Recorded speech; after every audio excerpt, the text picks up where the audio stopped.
Solve the inequality.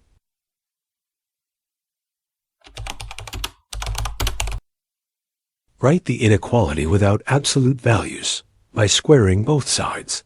Both sides are non-negative, so the direction of the sign greater than is preserved.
Because the coefficient of x squared 21 is positive, the parabola opens upward, so it is negative between the roots.